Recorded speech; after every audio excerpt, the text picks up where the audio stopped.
Hi, how's everyone doing? Hopefully everyone's fine. This is my third lesson, distant learning, and it's 4/7/20 today. Okay, Mr. Ortiz, my telephone number is 404-955-6666. 404-955-6666. Uh, to email me, Hassan, Hassan, at gsu.edu. Hassan, Hassan, at gsu.edu. I'm looking forward to hearing from you as soon as possible. We're working on Ventures Book number 3.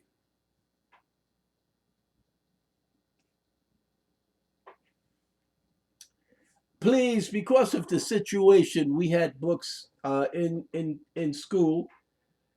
Try to purchase your books; it would be helpful. The In the back of the book, there's a ISBN number. The number is applicable only to this book.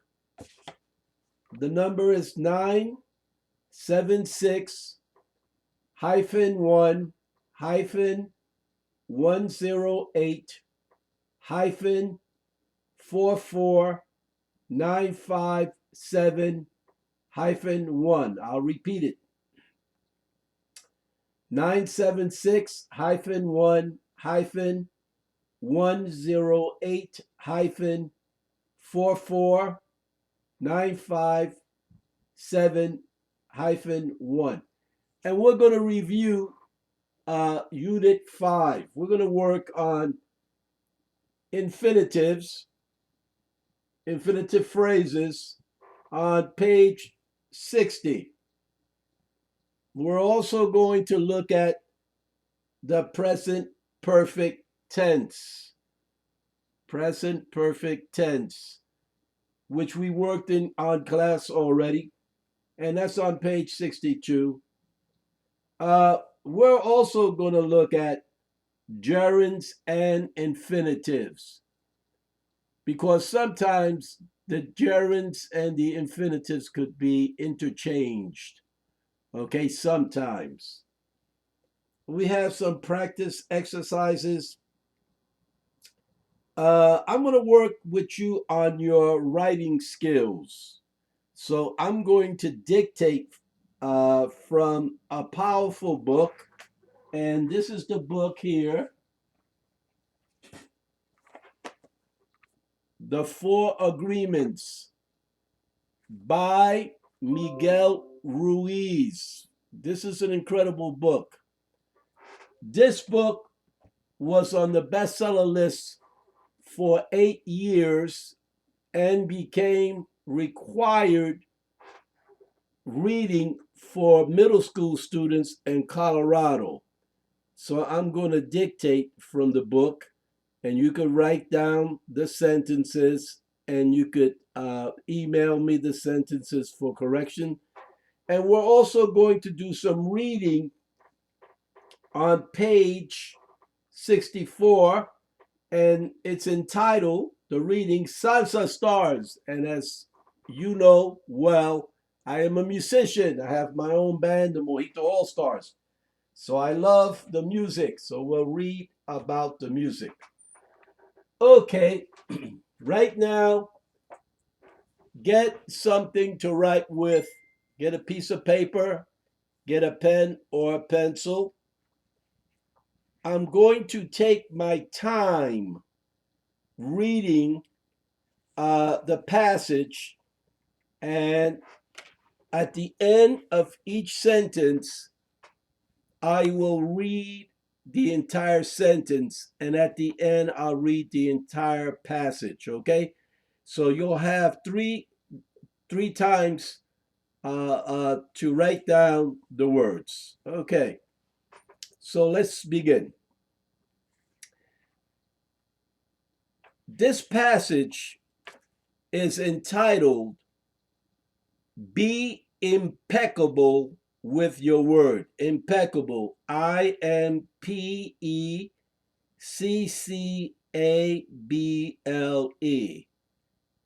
When you have a prefix at the beginning of the word, some words have prefixes. I am means without. So the word impeccable means without sin. Now, this is not about religion, so don't get scared, okay? This is to get you to become aware of your capabilities and actions that you have taken and actions that you shouldn't take and actions that your friends shouldn't take also. The word is not just a sound or a written symbol, period. I'll read it again. The word is not just a sound or a written symbol. The word is a force, semicolon. It is the power you have to express and communicate, comma, to think, comma, and thereby to create the events in your life, period. I'll read it again. The word is a force, semicolon. It is the power you have to express and communicate, comma, to think, comma, and thereby to create the events in your life, period. You can speak, period. You can speak, period. What other animals on the planet can speak? That's a question. What other animal on the planet can speak? The word is the most powerful tool you have as a human, semicolon. It is the tool of magic. I'll read it again. The word is the most powerful tool you have as a human. It is a tool of magic, period. But like a sword with two edges, comma, your word can create the most beautiful dream, comma, or your word can destroy everything around you, period. One edge is the misuse of the word, comma, which creates a living hell, period. I'll read that again. One edge is the misuse of the word, comma, which creates a living hell. The other edge is the impeccability of the word, comma, which will only create beauty, love, and heaven on earth, period. That's the end of this passage. So I'll read it again from the top. The word is not just a sound or a written symbol. The word is a force. It is the power you have to express and communicate, to think, and thereby create the events in your life. You can speak. What other animal on the planet can speak? The word is the most powerful tool you have as a human. It is the tool of magic. But like a sword with two edges, your word can create the most beautiful dream, or your word can destroy everything around you. One edge is the misuse of the word, which creates a living hell. The other edge is the impeccability of the word, which will only create beauty, comma, love, comma, and heaven on earth. Okay, beautiful passage. If we look at sentence number one, the word is not just a sound or a written symbol. What is the author trying to say? Okay, the word has something behind it. It's not just a word, but there's substance. There's something there behind the word. Second sentence, the word is a force. The word is a force. Very important. Not to get religious, but Book John 1 starts, and again, I don't like to talk religion, but I have to use this as an example. John 1 begins, in the beginning was the Word. So the Word is very, very, very important. Okay? It is the power you have to express and to communicate. We're the only species on the planet that could create a language. Okay? It could reason and apply logic. No other species could create a language. Animals could warn each other with noises or when they want to mate and so forth and so on, but they cannot communicate through the word like we could communicate. So it's very important for us to be able to use the word properly, to make sure that the word is impeccable. If you lie to someone, you're not using impeccable words. It's a lie. Okay? When you're telling the truth, then you're being impeccable. Okay? So there's a lot of damage being done in the world today with people not being real or honest with other human beings. Hypothetically, make believe. I have a girlfriend. I tell her I love her. And I mean it. It comes from my heart. She responds in a positive way. She goes home, she sleeps with the angels. I go home and I sleep with the angels. But let's say that my words are not impeccable. I want something from her. I plan to use her. So when she finds out that my word is not impeccable, that I lied because I wanted to gain something, what happens? I create a living hell for her. She suffers. If she loves me, she's depressed, she's frustrated, she's angry, all those negatives. On the other hand, I have to live with the guilt. Okay? And that also is disturbing. So, again, if my word is impeccable, she's very, very happy. If my word is not impeccable, then someone suffers in the process. Now, sometimes we lie to ourselves. We use the word against us. We say, I'm too skinny. I'm too fat. I'm old. I'm not intelligent. I'm not pretty.